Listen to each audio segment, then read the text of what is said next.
শিশু শ্রেণীর ছাত্রছাত্রীরা আমরা এখন স্থানীয় মান অনুসারে কথার লেখক কিভাবে করতে হয় সেটা করব। বোর্ডে দেখো লিখে নিয়েছি প্রথমে 51। 51 কে স্থানীয় মান অনুসারে কথায় কিভাবে লিখতে হবে? 5 10 1 51।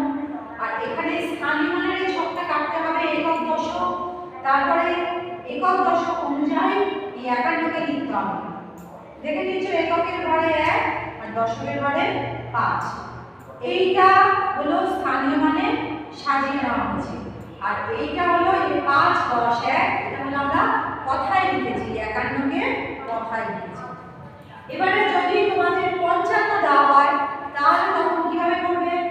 এখানে লিখবে 5 10 5 55 আর এই স্থানীয় মান মানে একক দশকের নিচে লিখবে 5 5। যদি 60 দেওয়া হয় 6 0 60 তখন কিভাবে করতে হবে? তখন এখানে কথায় লিখবো 6 10 এর 7 আর স্থানীয় মান মানে একক দশকের নিচে লিখতে হবে 6 0। এইভাবে ছক কেটে আমরা স্থানীয় মান অনুসারে কথায়